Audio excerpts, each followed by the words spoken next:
ሰላም እንዴት ናችሁ? ውድ የሀሁ አካዳሚክ ቻናል ቤተሰቦች፣ ይህ የሀሁ አካዳሚክ ቻናል የኦንላይን ትምህርት ቤት በመሆን እያገለገለ ይገኛል። በኦንላይን የምናስተምራቸው ትምህርቶች አማርኛ፣ እንግሊዘኛ፣ ሂሳብ እንዲሁም ሌሎችን ትምህርቶች እያስተማርን እንገኛለን። በኦንላይን መማር የምትፈልጉ የቻናል ቤተሰቦች ከዚህ ባስቀመጥኩላችሁ ስልክ በኢሞ፣ በቴሌግራም እንዲሁም በዋትስአፕ መደወል ትችላላችሁ ማለት ነው። ቪዲዮውን እስከ መጨረሻው ተከታተሉት። እንዲሁም ሳብስክራይብ በማድረግ አበረታቱኝ። እስከ መጨረሻው ተከታተሉኝ። ዛሬ ወደ ቪዲዮአችን እንሂድ፣ ተከታተሉ። እሺ፣ የቪዲዮአችን ርዕስ የሚሆነው የሰው ስም በአማርኛ መጻፍ መለማመድ የሚል ይሆናል። በተለይ አማርኛ ማንበብና መጻፍ አዲስ ስለሆናችሁ ጀማሪ ተማሪዎች ይህ ቪዲዮ በጣም ይጠቅማችኋል ማለት ነው። ቀጥታ ወደ ቪዲዮአችን። እሺ፣ የሰው ስም በአማርኛ መጻፍ መለማመድ የሚል ይሆናል ማለት ነው። እሺ፣ ይሄ የመጀመሪያው ሳሮን የሚል ስም አለው ማለት ነው። ይሄ መጀመሪያው ሳ ነው። ሳ ማለት የሰ አራተኛ ፊደል ሲሆን ይሄ ደግሞ ሮ ነው። ሮ ማለት ደግሞ የረ ሰባተኛ ፊደል ሲሆን ይሄ ደግሞ ን ነው። ን ማለት ደግሞ የነ ስድስተኛ ፊደል ነው ማለት ነው። ስለዚህ ሳሮን የሚል ስም እናገኛለን ማለት ነው። እሺ፣ ይሄ ደግሞ ራሄል የሚል ስም አለው። ራሄል የመጀመሪያው ራ ነው። ራ ማለት የረ አራተኛ ፊደል ሲሆን ሄ ደግሞ የሃ አምስተኛ ፊደል ነው ማለት ነው። ይሄ ደግሞ ል የለ ስድስተኛ ፊደል ነው። በአንድ ላይ ራሄል የሚል ስም ይሰጠናል ማለት ነው። እሺ፣ ይሄ ራሄል የሚል ስም ካገኘን ይሄ ደግሞ ሳምሪ ይላል። ሳምሪ ሳ ም ሪ። እሺ፣ ሳምሪ የሚል ስም እናገኛለን ማለት ነው። ሳ ማለት የሰ አራተኛ ፊደል ስትሆን ም ደግሞ የመ ስድስተኛ ፊደል ነው። ይሄ ሪ ማለት ደግሞ የረ ሶስተኛ ፊደል ነች ማለት ነው። በአንድ ላይ ሳምሪ የሚል ስም እናገኛለን ማለት ነው። ሳምሪ ተብሎ ይነበባል። ሳምሪ ይሄ ሳ ም ሪ ሳምሪ። እሺ፣ ይሄ ደግሞ ሻሽቱ ተብሎ ነው የሚነበበው። ሻሽቱ ይሄ ሻ ነው። ሻ ማለት የሸ አራተኛ ፊደል ሲሆን ሺ ደግሞ የሸ ስድስተኛ ፊደል ነው ማለት ነው። ቱ ደግሞ የተ ሁለተኛ ፊደል ነው ማለት ነው። በአንድ ላይ ሻሽቱ የሚል ስም እናገኛለን ማለት ነው። ሻሽቱ። እሺ፣ ይሄ ደግሞ ቃል ኪዳን ተብሎ ይነበባል። ቃል ኪዳን ብለን ነው የምናነበው። እሺ፣ ይሄ ቃ ነው። ቃ ማለት የቀ አራተኛ ፊደል ቃ ተብሎ ሲነበብ ይሄ ደግሞ ል ነው። እሺ፣ ይሄ ደግሞ ኪ ነው። ኪ ማለት ደግሞ የከ ሶስተኛ ፊደል ነው። ይሄ ደግሞ ዳ ነው። ዳ ማለት ደግሞ የደ አራተኛ ፊደል ነው ማለት ነው። ይሄ መጨረሻው ን ነው። በአንድ ላይ ቃል ኪዳን የሚል ስም እናገኛለን ማለት ነው። ቃል ኪዳን። እሺ፣ ይሄ እንደዚህ ከሆነ ይሄ ደግሞ ባህሩ ነው። ባህሩ የሚል ስም እናገኛለን። ይሄ መጀመሪያው ባ ነው። ባ ማለት የበ አራተኛ ፊደል ሲሆን ህ ነው ደግሞ ይሄ መሀለኛው ህ ሲሆን ህ ማለት ደግሞ የሃ ስድስተኛ ፊደል ህ ተብሎ ይጠራል። ይሄ ደግሞ ሩ ተብሎ ነው የሚጠራው። ሩ ማለት ደግሞ የረ ሁለተኛ ፊደል ነው ማለት ነው። ሩ። ስለዚህ ባህሩ ተብሎ ይነበባል ወይም ባህሩ የሚል ስም እናገኛለን ማለት ነው። ይሄ ባህሩ የሚል ስም ነው የምናገኝ። ባህሩ። ይሄ ደግሞ ታሪኩ ነው። ታሪኩ። እሺ፣ ታ ነው ይሄ ታ ማለት የተ አራተኛ ፊደል ነው። ሪ ደግሞ የረ ሶስተኛ ፊደል ነው ማለት ነው። እሺ፣ ይሄ ደግሞ ኩ ነው። ኩ ማለት የከ ሁለተኛ ፊደል ኩ ተብሎ ነው የሚነበበው። በአንድ ላይ ታሪኩ የሚል ስም ይሰጠናል ማለት ነው። እሺ፣ ይሄ ደግሞ ናሆም ተብሎ ነው የሚነበበው። ናሆም ይሄ ና ነው። ና ማለት የአራተኛ ፊደል ሲሆን ሆ ደግሞ የሃ ስድስተኛ ፊደል ሆ ተብሎ ነው የሚነበበው። ይሄ ደግሞ ም ነው። በአንድ ላይ ናሆም ተብሎ ይነበባል። እሺ፣ ይሄ ደግሞ ካሌብ ነው የሚውለው። ካሌብ ይሄ ካ ነው። ካ ደግሞ የከ አራተኛ ፊደል ነው። ይሄ ሌ ነው። ሌ ደግሞ የለ አምስተኛ ፊደል ሲሆን ይሄ ደግሞ ብ ነው። ብ ማለት ደግሞ የበ ስድስተኛ ፊደል ነው ማለት ነው። ብ ተብሎ የሚጠራው። በአንድ ላይ ካሌብ የሚል ስም እናገኛለን ማለት ነው። እሺ፣ ይሄ ደግሞ ያሬድ የሚል ስም ነው። ያሬድ የሚል ቃል ነው ወይም ስም ነው ማለት ነው። ያሬድ ይሄ ያ ነው። ያ ደግሞ የየ አራተኛ ፊደል ስትሆን ይሄ ደግሞ ሬ ነው። ሬ ደግሞ የረ አምስተኛ ፊደል ናት። ይሄ ደግሞ ድ ተብሎ ነው የሚነበበው። ድ ደግሞ የደ ስድስተኛ ፊደል ነው ማለት ነው። በአንድ ላይ ያሬድ ተብሎ ይነበባል ማለት ነው። ያሬድ። እሺ ይሄ ያሬድ ተብሎ ይነበባል ማለት ነው። ይሄ ደግሞ ዳዊት ነው። ዳዊት። ይሄ ዳ ነው። ይሄ ደግሞ ዊ ነው። ይሄ ደግሞ ት ነው። ስለዚህ ዳ ዊ ት። እሺ ይህ ዳ የደ አራተኛ ፊደል ሲሆን ይሄ ደግሞ ዊ ነው። ዊ ደግሞ የወ ሶስተኛ ፊደል ነው ማለት ነው። ይሄ ደግሞ ት ነው። በአንድ ላይ ዳዊት ተብሎ ይነበባል ማለት ነው። ኤስ ይሄ ደግሞ ፋኑ ኤል የሚል ስም እናገኛለን። ፋኑኤል ፋኑኤል። እሺ ፋኑኤል። ይሄ ፋ ነው። ይሄ ደግሞ ኑ። ይሄ ደግሞ ኤ። ይሄ ል። በአንድ ላይ ፋኑ ኤል የሚል ስም እናገኛለን ማለት ነው። ፋኑኤል። እሺ ይሄ ፋኑኤል የሚል ስም ካገኘን ይሄ ደግሞ ሄርሜላ። እሺ ይሄ ደግሞ ሄርሜላ የሚል ስም እናገኛለን። ይሄ ሄ ነው። ሄ ማለት የሃ አምስተኛ ፊደል ነው። ይሄ ደግሞ ር ነው። እሺ ይሄ ደግሞ ሜ ነው። እሺ ሜ ማለት ደግሞ የመ አምስተኛ ፊደል ነው ማለት ነው። ይሄ ደግሞ መጨረሻው ላ ነው። ላ ማለት ደግሞ የለ አራተኛ ፊደል ላ ተብላ ነው የምትነበበው። በአንድ ላይ ሄርሜላ የሚል ስም እናገኛለን ማለት ነው። ኤስ ይሄ ደግሞ ሜሮን ተብሎ ነው የሚነበበው። ሜሮን። ይሄ ሜሮን ተብሎ ይነበባል ማለት ነው። ይሄ ሜ ነው። ሜ ማለት የመ አምስተኛ ፊደል ሲሆን ይሄ ደግሞ ሮስ። ሮ ደግሞ የረ ሰባተኛ ፊደል ነው። ይሄ ደግሞ ን ነው። የነ ስድስተኛ ፊደል ማለት ነው። በአንድ ላይ ሜ ሮ ን ሜሮን የሚል ስም እናገኛለን ማለት ነው። እሺ ወደዚህ ደግሞ እንሂድ። ኤስ ይሄ ደግሞ ቴዎድሮስ የሚል ስም እናገኛለን። ይሄ ቴዎድሮስ ነው የሚለው። ቴዎድሮስ። እሺ ይሄ ቴ ነው። ይሄ ደግሞ ወ ነው። ቴ ማለት የተ አምስተኛ ፊደል ነው። ይሄ ደግሞ ወ ደግሞ የወ መጨረሻው ወይም ሰባተኛው ፊደል ወ። በዚህ መልኩ ነው የሚጻፈው። ይሄ ደግሞ ድ ነው። ድ ደግሞ የደ ስድስተኛ ፊደል ነው። ይሄ ደግሞ ሮ ነው። ሮ ደግሞ የረ ሰባተኛ ፊደል ነው ማለት ነው። ስ ደግሞ የሰ ስድስተኛ ፊደል። በአንድ ላይ ቴዎድሮስ ተብሎ ይነበባል ማለት ነው። ቴዎድሮስ። እሺ ይሄ ቴዎድሮስ ተብሎ ይነበባል። ይሄ ደግሞ ኤማንዳ ተብሎ ነው የሚነበበው። ኤማንዳ የሚል ስም እናገኛለን። ኤማንዳ። ይሄ ኤ ነው። ኤ ማለት የአ አምስተኛ ፊደል ኤ ተብሎ ይነበባል። ይሄ ደግሞ ማ ነው። ማ ደግሞ የመ አራተኛ ፊደል ማ ብለን የምናነበው። ን ደግሞ ይሄን ነው። ን ደግሞ የነ ስድስተኛ ፊደል ነው። ን ብለን የምናነበው። እሺ ይሄ ደግሞ ዳ ነው። ዳ ማለት ደግሞ የደ አራተኛ ፊደል ዳ ተብሎ ይነበባል ማለት ነው። በአንድ ላይ ኤማንዳ የሚል ስም እናገኝበታለን ማለት ነው። እሺ ይሄ ደግሞ ኪሮስ ተብሎ ይነበባል። ኪሮስ። ይሄ ኪሮስ ተብሎ ነው የሚነበበው። ኪሮስ ማለት ይሄ ኪ ነው። ኪ ማለት ደግሞ የከ ሶስተኛ ፊደል ኪ ተብላ የምትነበበው። ሮ ደግሞ የረ ስድስተኛ ፊደል ሮ ተብሎ የሚነበበው። ይሄ ደግሞ ስ ነው። ስ ማለት ደግሞ የሰ ስድስተኛ ፊደል ስ ተብሎ ይነበባል ማለት ነው። በአንድ ላይ ኪሮስ የሚል ስም እናገኛለን። ይሄ ኪሮስ ተብሎ ነው የሚነበበው ማለት ነው። እሺ ይሄ ደግሞ ዜናሽ ተብሎ ነው የሚነበበው።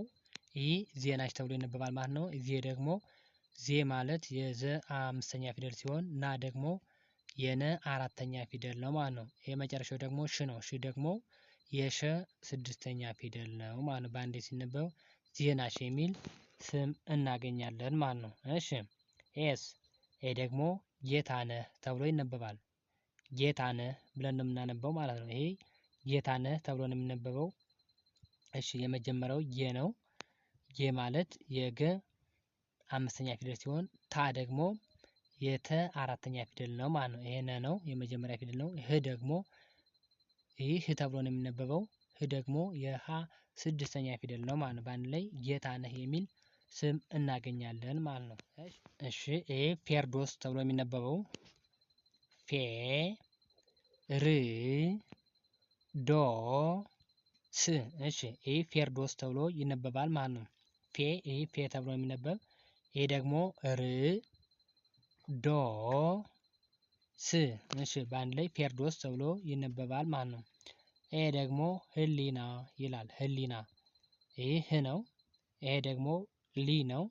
ይሄ ደግሞ ና ነው። በአንድ ላይ ህሊና የሚል ስም እናገኛለን ማለት ነው። እሺ ኤስ ይሄ ደግሞ ልዑል ነው። ልዑል ይሄ ል ነው። ይሄ ደግሞ ኡ ነው። ኡ ማለት የአ ሁለተኛ ፊደል ነው። ይሄ ደግሞ ል ነው። በአንድ ላይ ልዑል የሚል ስም እናገኛለን ማለት ነው። እሺ ኤስ ይሄ ደግሞ ምስጋናው የሚል ስም ነው። ም ይሄ ም ነው። ይሄ ደግሞ ስ ይሄ ደግሞ ጋ ይሄ ነ ነው።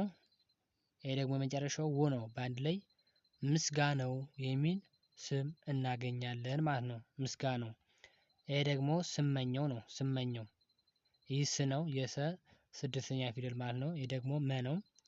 ይሄ ኘ ነው። ሶስተኛው ማለት ነው። ይሄ ኘ ነው። ይሄ ደግሞ ው ተብሎ ይነበባል። በአንድ ላይ ስመኘው የሚል ስም እናገኛለን ማለት ነው። ስመኘው እሺ ይህን ስመኘው ብለን ካነበብን ይህ ደግሞ ሽባባው ተብሎ የሚነበብ ሽባባው ይህ ሽ ነው። ሽ ማለት የሸ የስድስተኛ ፊደል ሲሆን ይህ ደግሞ ባ ነው። ባ ማለት ደግሞ የበ አራተኛ ፊደል ይሄ ደግሞ በ ነው። ይሄ መጨረሻው ደግሞ ው ተብሎ ይጠራል ማለት ነው። በአንድ ላይ ሽባባው የሚል ቃል እናገኛለን ወይም ሽባባው የሚል ስም እናገኛለን ማለት ነው። እሺ ኤስ ይሄ ደግሞ ቅዱስ ተብሎ ይጠራል። ቅዱስ ተብሎ ይነበባል። ቅዱስ ይህ ቅ ነው። ቅ ማለት የቀ ስድስተኛ ፊደል ነው። ቅ ብሎ የሚነበበው ይህ ደግሞ ዱ ነው። ዱ ማለት ደግሞ የደ ሁለተኛ ፊደል ዱ ተብሎ ይጠራል ማለት ነው። ይሄ ደግሞ ስ ነው። ስ የሰ ስድስተኛ ፊደል ነው። በአንድ ላይ ቅዱስ ተብሎ ይነበባል ማለት ነው። እሺ ኤስ ይሄ ብስራት ነው። ይሄ ብስራት ተብሎ የሚነበበው ማለት ነው። ብስራት ይሄ የመጀመሪያው ብ ነው። የሚቀጥለው ደግሞ ስ ነው። ይሄ ራ ይሄ መጨረሻው ደግሞ ት ነው። በአንድ ላይ ብስራት ብስራት ተብሎ ይነበባል ማለት ነው። ብስራት ይሄ ብስራት ብለን የምናነበው ማለት ነው። ኤስ ይሄ ደግሞ ትርንጎ ተብሎ የሚነበበው ትርንጎ ይህ ት ነው። ይህ ደግሞ ር ነው። ይሄ መጨረሻው ደግሞ ጎ ነው። ጎ ማለት የገ የመጨረሻ ፊደል ወይም ሰባተኛው ነው። ጎ ተብሎ የሚጠራው በአንድ ላይ ትርንጎ የሚል ስም እናገኛለን ማለት ነው። ትርንጎ እሺ ይሄን ትርንጎ ብለን ካነበብን ወደዚህኛው ደግሞ እንሂድ። ኤስ ይሄ ደግሞ ንጉስ ነው። ንጉስ የሚል ስም እናገኝበታለን። ንጉስ ይሄ ንጉስ ነው። እሺ ይሄ ስድስተኛ ፊደል ን ነው። ይሄ ደግሞ ጉ ነው። ጉ ማለት የገ ሁለተኛ ፊደል ነው። ስ ደግሞ የሰ የስድስተኛ ፊደል ሲሆን በአንድ ላይ ንጉስ የሚል ስም እናገኛለን ማለት ነው። ኤስ ይሄ ደግሞ እመቤት የሚል ስም እናገኛለን። ይሄ እመቤት ነው የሚለው ይሄ እ ነው። እ ማለት የአ ስድስተኛ ፊደል ሲሆን ይሄ ደግሞ መ ነው። ይሄ ደግሞ ቤ ነው። ቤ ማለት ደግሞ የበ አምስተኛ ፊደል ነው ማለት ነው። ኤስ ይሄ ደግሞ ት ነው። ት ደግሞ የተ ስድስተኛ ፊደል ነው ማለት ነው። በአንድ ላይ እመ ቤት የሚል ስም እናገኛለን። እመቤት እሺ ኤስ ይሄ ክቡር ነው። ክቡር የሚል ክብሩ ነው። ይቅርታ ክብሩ ነው። ይሄ ክ ነው። ይሄ ደግሞ ብ ነው። ይሄ ደግሞ ሩ ነው። በአንድ ላይ ክ ብ ሩ በአንድ ላይ ክብሩ የሚል ስም ይሰጠናል ማለት ነው። ኤስ ይሄ ደግሞ ዝናሽ ነው። ዝናሽ ይሄ ዝ ነው። ዝ ማለት የዘ ስድስተኛ ፊደል ዝ ተብሎ ይጠራል። ይሄ ደግሞ ና ነው። ና ማለት የነ አራተኛ ፊደል ና ነው። ይሄስ ሽ ነው። ሽ ደግሞ የሸ ስድስተኛ ፊደል በአንድ ላይ ዝናሽ ብለን እናነባለን። ዝ ና ሽ ዝናሽ። እሺ ይህን ካልን ይሄ ደግሞ ይሁኔ ነው። ይሄ ይሁኔ የሚል ስም እናገኛለን። ይሁኔ የመጀመሪያው ይህ ነው። ይህ ማለት የየ ስድስተኛ ፊደል ይህ ተብሎ የሚጠራው። ይሄ ደግሞ ሁ ነው። ሁ ማለት ደግሞ የሀ ሁለተኛ ፊደሉ ሁ ተብሎ ይጠራል ማለት ነው። ይህስ ኔ ኔ ደግሞ የነ አምስተኛ ፊደል ናት። በአንድ ላይ ይሁኔ የሚል ስም እናገኛለን ማለት ነው። ይሁኔ እሺ ይሄ የሚቀጥለውስ ይሄ ደግሞ ግርማ ነው። ግርማ ይሄ ግ ነው። የመጀመሪያው ግ ማለት የገ ስድስተኛ ፊደል ነው ግ ብለን የምንጠራው። ርስ ር ደግሞ የረ ስድስተኛ ፊደል ናት። አሁንም እቺ ማ ደግሞ የመ አራተኛ ፊደል ነው ማለት ነው። ይሄ ማ ተብሎ የምንጠራው ይህ ግ ነው። ይሄ ደግሞ ር ነው። ይሄ ደግሞ ማ በአንድ ላይ ግርማ የሚል ስም እናገኛለን ማለት ነው። ግርማ የሚል ስም ነው የምናገኝበት። እሺ ኤስ ይሄ ደግሞ ጥሩነሽ ነው። ጥሩነሽ ይሄ ጥ ነው። ይሄ ደግሞ ሩ ነው። ይሄ ደግሞ ነ ነው። ይሄ ሽ ነው። ጥ ማለት የጠ ስድስተኛ ፊደል ናት። እቺ ሩ ደግሞ የረ ሁለተኛ ፊደል ስትሆን ይሄ ነ ነው የመጀመሪያ ፊደል ነው። ይሄ ደግሞ ሽ ማለት የሸ ስድስተኛ ፊደል ነው ብለናል። በአንድ ላይ ጥሩነሽ የሚል ስም እናገኛለን ማለት ነው። ይሄ ደግሞ ፍሬው ነው። ፍሬው የሚል ስም ነው የሚሰጠን። ይሄ ፍሬው ተብሎ የሚነበበው ይህ ፍ ነው። ፍ ደግሞ የፈ ስድስተኛ ፊደል ነው። ይሄ ሬ ነው። ሬ ማለት ደግሞ የረ አምስተኛ ፊደል ሲሆን ው ደግሞ የወ ሁለተኛ ፊደል ነው። በአንድ ላይ ፍሬው ተብሎ ይነበባል ማለት ነው። ይሄ ፍሬው ነው የሚለው። ኤስ ይሄ ደግሞ ሞገስ ነው። ሞገስ ይሄ ሞ ነው። ሞ ማለት የመ መጨረሻ ወይም ሰባተኛ ፊደል ሞ ተብሎ ይነበባል። ይሄ ደግሞ ገ ነው። ገ የመጀመሪያ ፊደል ነው። ይሄ ስ ነው። ስ ማለት የሰ ስድስተኛ ፊደል ነው። በአንድ ላይ ሞገስ የሚል ስም እናገኛለን ማለት ነው። እሺ ኤስ ይሄ ደግሞ ሮብሰን ተብሎ የሚነበበው ሮብሰን ሮብሰን ተብሎ ይነበባል። ይሄ ሮ ነው። ሮ ማለት የረ የመጨረሻ ፊደል ወይም ሰባተኛ ፊደል ነው። ሮ ተብሎ የሚጠራው። ይሄ ብ ነው። የበ ስድስተኛ ፊደል ማለት ነው። ይሄ ደግሞ ሰ ነው የመጀመሪያ ፊደል ነው። ይሄ ደግሞ ን ነው። ን ማለት የነ ስድስተኛ ፊደል ነው ማለት ነው። በአንድ ላይ ሮብ ሰን ተብሎ ይነበባል። ሮብ ሰን።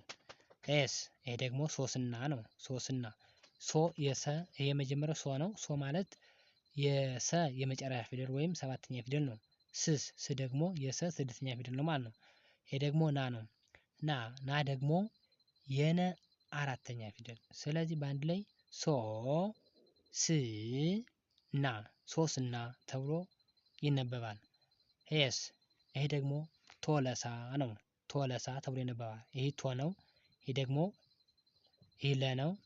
ይሄ ሳ ነው። ይሄኛው የመጨረሻው ሳ ነው። ይሄ ቶ ማለት የተ የመጨረሻ ፊደል ነው። ቶ ብለን የምንጠራው። ለ ደግሞ የመጀመሪያ ፊደል ነው። ሳ ደግሞ የሰ አራተኛ ፊደል በአንድ ላይ ቶለሳ ተብሎ ይነበባል ማለት ነው። እሺ ኤስ ይሄ ዞማ ተብሎ ነው የሚነበበው። ዞማ ዞ ማለት የዘ የመጨረሻ ፊደል ዞ ተብሎ ይነበባል። ይሄኛው ማ ነው። ማ ማለት ደግሞ የመ አራተኛ ፊደል ማለት ነው። ስለዚህ ዞማ ተብሎ ይነበባል ማለት ነው። እሺ ይሄ መጨረሻው ደግሞ ዮሐንስ ተብሎ የሚነበብ ዮሐንስ ይሄ ዮ ነው። ዮ ማለት የየ የመጨረሻ ፊደል ዮ ተብሎ ይጠራል። ዮ ይሄ ደግሞ ሀ ነው። ይሄ ደግሞ ን ነው። የነ ስድስተኛ ፊደል ነው። ይሄ ደግሞ ስ ነው። ስ ማለት ደግሞ የሰ ስድስተኛ ፊደል ነው ማለት ነው። ሲነበብ ዮሐንስ ተብሎ ይነበባል ማለት ነው። ውድ የቻናል ቤተሰቦች የዛሬ ቪዲዮአችን ይህን ይመስል ነበር ማለት ነው። ቪዲዮ እንደሚጠቅማችሁ በጣም እርግጠኛ ነኝ እስከ መጨረሻው ከተከታተላችሁ ማለት ነው። ሳብስክራይብ ያላደረጋችሁ ደግሞ ሳብስክራይብ አድርጉ። በኦንላይን መማር ለምትፈልጉ የቻናል ቤተሰቦች ደግሞ ከዚህ ባስቀመጥኩላችሁ ስልክ በኢሞ በቴሌግራም እንዲሁም በዋትስአፕ መደወል ትችላላችሁ ማለት ነው። በቀጣይ በአዲስ ቪዲዮ እስክንገናኝ ድረስ መልካም ጊዜ ይሁንላችሁ። ሰላም ሁኑ።